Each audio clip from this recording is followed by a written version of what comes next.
ভুনা খিচুড়ি রান্না করব সবজি এবং চিকেন দিয়ে।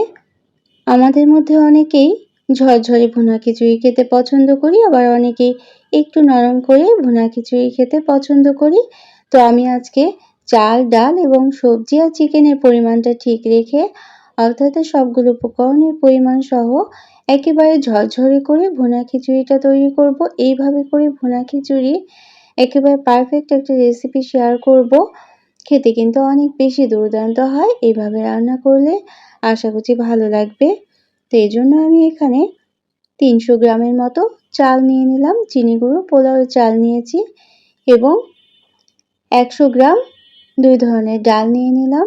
এখানে মুগ ডাল নিয়েছি, হালকা ভেজে নিয়েছি মুগ ডালটা, এবং মসুর ডাল নিয়ে নিলাম। এখন পানি দিয়ে ভালোভাবে ধুয়ে পরিষ্কার করে নিতে হবে। অনেকবার করে পানি পাল্টে ধুয়ে অল্প পানি দিয়ে এভাবে করে ভিজিয়ে রেখে দেব। এবং চিকেনটাও আমরা রেডি করে নেব। চিকেন ছোট পিস করে কেটে নিয়েছি। চিকেনটা মশলা মেখে প্রথমে রেখে দিতে হবে। এখানে আধা চা চামচ হলুদের গুঁড়ো, 1 চা চামচ পরিমাণ লবণ এবং আধা চা চামচ শুকনো মরিচের গুঁড়ো এবং সামান্য ধনে গুঁড়ো দিয়েছিলাম, এবং কালো গোলমরিচের গুঁড়ো 1/4 চামচ দিয়ে ভালোভাবে মেখে নিতে হবে সবগুলো চিকেনের গায়ে, যেন মশলাগুলো লেগে থাকে এটা কিন্তু খেয়াল করতে হবে। অনেকেই কিন্তু চিকেনটা আমরা খেতে পছন্দ করি না, কিন্তু এভাবে করে রান্না করলে চিকেনের স্বাদ কিন্তু অনেকটাই খুব বেশি ভালো হয় এবং খুব সুস্বাদু হয়। এভাবে চিকেন রান্না করলে চিকেনটা প্রিপারেশন করে নিলে। তো আমি এখন যে সবজিগুলো নিয়েছি সেই সবজিগুলো ভেজে নেব। এখানে আলু নিয়েছি, বড় সাইজের একটা আলু ডুমো ডুমো করে কেটে নিয়েছি, 2টো গাজর চৌকো করে কেটে নিয়েছি, এবং আধা চা চামচ লবণ দিয়ে কিছুটা সময় নেড়ে চেড়ে নিতে হবে এবং ঢেকে দিতে হবে। যে পানিটা উঠবে এই পানিতেই কিন্তু সবজিগুলো সিদ্ধ হয়ে যাবে। এখন ব্রকলি দিয়ে দিলাম, ব্রকলিও ছোট পিস করে কেটে নিয়েছি। তো ব্রকলি দেওয়ার পর আর ঢেকে রাখবো না, অনবরত নেড়ে চেড়ে হালকা লাল করে ভেজে নিতে হবে। আমি অন্য একটা কড়াইতে শিফট করে দিলাম। এখন এই কড়াইতে আমি খিচুড়ি রান্নাটা বসিয়ে দেব।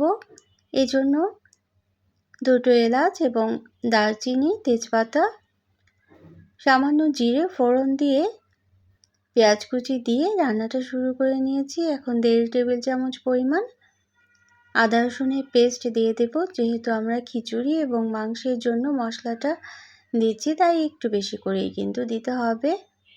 তো এখন মশলাটা কষিয়ে নিতে হবে। কাঁচামরিচ ফালি দিয়ে দিলাম তেলের মধ্যে। মশলাটা প্রথমে নেড়ে চেড়ে নিতে হবে যাতে মশলার কাঁচা গন্ধটা চলে যায়। এই জন্য এখন অন্যান্য মশলা দিয়ে দেব। এখানে আধা চা চামচের একটু বেশি পরিমাণ লবণ দিয়ে দিলাম। লবণটা কিন্তু কয়েকবারই দিয়ে দিচ্ছি, এজন্য কিন্তু পরিমাণটা ঠিক রাখতে হবে। এখানে সবজিটাও আমরা ভাজা ভাজা করে নামিয়ে নেব। উপরের দিকটা যখন লাল হয়ে আসবে তখনই কিন্তু নামিয়ে নিতে হবে। আর এভাবে করে সবজিটা ভেজে নিলে একটা সবজিও কিন্তু খিচুড়িতে দেওয়ার পর ভেঙে যাবে না। অনেকেই সবজি খিচুড়ি রান্না করতে গেলে খিচুড়ির সাথে একেবারে মিশে যায়, সবজিগুলো আস্ত থাকে না।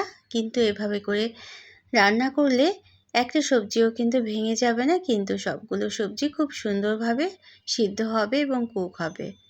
তো আমরা মশলাটা কষিয়ে নিচ্ছি। এখানে 1 চা চামচ লবণ, 1 চা চামচ হলুদের গুঁড়ো, 1 চা চামচ ধনে গুঁড়ো এবং জিরে গুঁড়ো দিয়ে মশলাটা পানি দিয়ে কষিয়ে নিতে হবে। মশলাটা যখন তেলের ওপর চলে আসবে তখন আমরা ম্যারিনেট করে রাখা চিকেনটা দিয়ে দেব। চিকেনটা যেহেতু আমরা ম্যারিনেট করে রেখেছি, এজন্য চিকেনের স্বাদ কিন্তু অনেকটাই বেড়ে যাবে।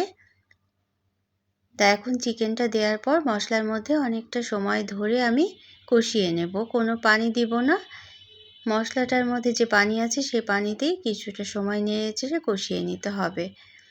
তবে তেলের উপর উঠে আসলে যখন নিচে কড়াইয়ের মধ্যে লেগে যেতে থাকবে ঠিক তখনই কিন্তু আমি আধা কাপ পরিমাণ পানি দিয়েছিলাম এবং আরও কিছুক্ষণ মশলার মধ্যে চিকেনটা কষিয়ে নিয়েছিলাম। তো মশলার মধ্যে চিকেনটা কষিয়ে নেওয়ার পর চাল এবং ডাল দিয়ে দিতে হবে।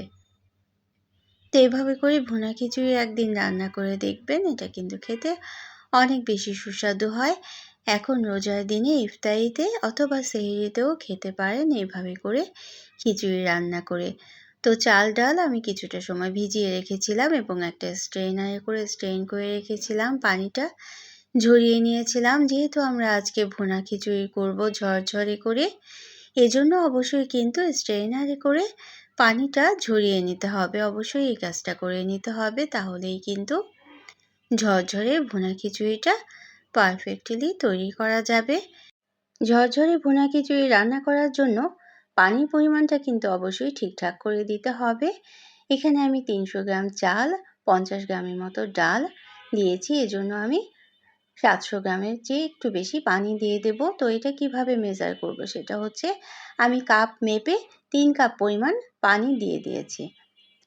প্রথমে এভাবে করে কিছুটা সময় নেড়ে চেড়ে ভুনা ভুনা করে নিতে হবে চিকেন এবং চাল ডাল। অবশ্যই চাল ডালটা যেন নাড়তে নাড়তে ভেঙে না যায় সেটা খেয়াল করতে হবে, এবং তারপর 3 কাপ পরিমাণ পানি দিয়ে দিতে হবে।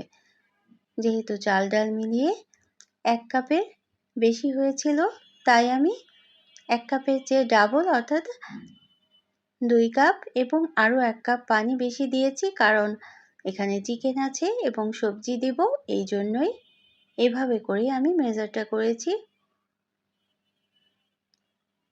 অর্থাৎ চাল এবং ডাল যা দেওয়া হবে তার চেয়ে ডাবলের পানি দিয়ে দিতে হবে। তো আমি ডাবলের একটু বেশি পানি দিয়েছি, কারণ এখানে চিকেন আছে, চিকেনটা রান্না হতেও কিন্তু পানির প্রয়োজন হবে, এজন্যই কিন্তু এভাবে করে মেজারটা করেছি। এখন বলকটা উঠলেই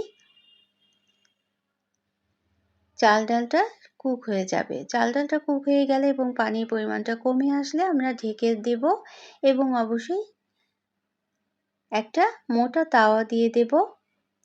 যখন পানির পরিমাণটা কমে আসবে এবং চাল ডালটা যখন 90% মতো কুক হয়ে যাবে, তো এই পর্যায়েই কিন্তু সবজিগুলো উপরে দিয়ে দিতে হবে। সবজিগুলো যেহেতু আমাদের রান্না করাই আছে, এজন্য প্রথমে দেওয়ার কোনো দরকার নেই। আর প্রথমে যদি আমরা সবজিগুলো দিয়ে দিতাম তাহলে কিন্তু সবজিগুলো ভেঙে যেত, আর এখন যদি দেয়া হয় তাহলে একটা সবজিও ভেঙে যাবে না, কিন্তু খুব সুন্দরভাবে কুক হয়ে যাবে সবগুলো সবজি। তো চুলোর আঁচটা কিন্তু মিডিয়াম রেখেই রান্না করে নিতে হবে। প্রায় 10 থেকে 15 মিনিট রান্না করে নেওয়ার পর, যেহেতু আমরা চাল ডালটা ভিজিয়ে রেখেছিলাম, এজন্য চাল ডালটা কুক হয়ে যাবে 90%-এর মতো, এবং অল্প অল্প পানি যখন এরকম ভেজা ভেজা থাকবে ঠিক তখনই কিন্তু নিচে একটা ভারী তাওয়া দিয়ে দমে বসিয়ে দেব ঢাকনা দিয়ে ঢেকে, এবং তারপর আমি প্রায় 30 মিনিটের মতো রেখে দিয়েছিলাম। এই পর্যায়ে অবশ্যই 1 টেবিল চামচের মতো ঘি ওপর দিকে ছড়িয়ে দেব, এবং আধা চা চামচের মতো গরম মশলা গুঁড়ো উপরের দিকে ছড়িয়ে দিতে হবে। তো এই পর্যন্ত যারা দেখলেন একটা লাইক দিতে ভুলে গিয়েছেন, অবশ্যই একটা লাইক দিয়ে দিতে পারেন।